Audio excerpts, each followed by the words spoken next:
வீதா சங்கடச்சி பிச்சைக்காரன் உணவுக்காக ஏங்கி கிடந்தான். அவன் வாசற்படியில் புண்களால் மூடப்பட்ட லாசரு என்ற பிச்சைக்காரன் உணவுக்காக ஏங்கி கிடந்தான். யாரும் அவனை பார்ப்பதில்லை. நாட்கள் கடந்தது. லாசரு இறந்தான். தேவதூதர்கள் அவனை ஆபிரகாமின் மடியில் அழைத்துச் சென்றார்கள். அவனுடைய வாசல் அருகே லாசரு என்னும் ஒரு ஏழை புண்களால் நிறைந்த உடலுடன் கிடந்தான்.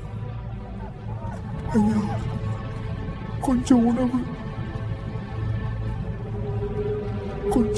பணக்காரனின் மேசையிலிருந்து விழுந்த துண்டுகளால் தன்னை நிரப்பவே லாசரு விரும்பினான்.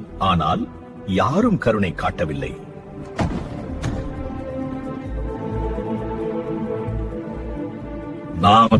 தேவதூதர்கள் அவனை ஆபிரகாமின் மடியில் கொண்டு சென்றார்கள்.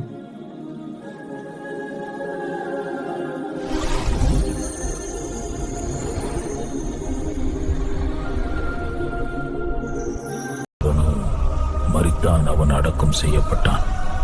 இதை எல்லாரும் அவன் கோட்டுக்கு உறங்க வேணும்.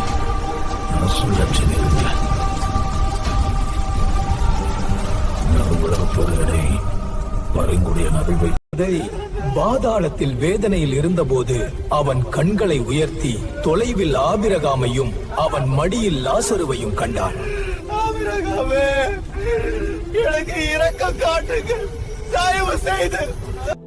மகனே, நீ உன் வாழ்நாளில் நல்லவைகளை பெற்றாய். லாசரு துன்பங்களை அனுபவித்தான். இப்போது அவன் ஆறுதல் பெறுகிறான். நீ வேதனைப்படுகிறாய். எங்க எச்சரிக்கை செய்ய லாசருவை அனுப்புங்க. என் 5 சகோதரர்கள் அங்கே செழிப்பில் வாழ்கிறார்கள். அவர்கள் இது அனைத்தையும் அறியாம இருக்கிறார்கள். அவர்களுக்கு மோசையும் தீர்க்கதரிசிகளும் உள்ளனர். அவர்கள் அவர்களை கேட்கட்டும். ஆனால் அவர்கள் கேட்க மாட்டார்கள். உங்களுக்கும் நடுவே பெரிய இடைவெளி நிலைநிறுத்தப்பட்டுள்ளது.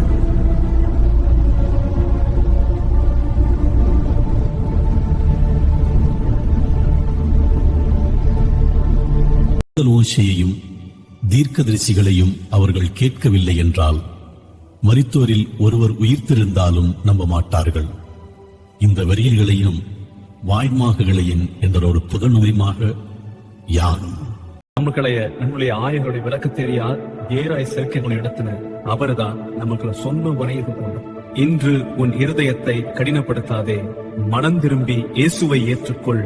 எல்லாவரும் இயேசுவை ஏற்றுக்கொள். எல்லாவரும்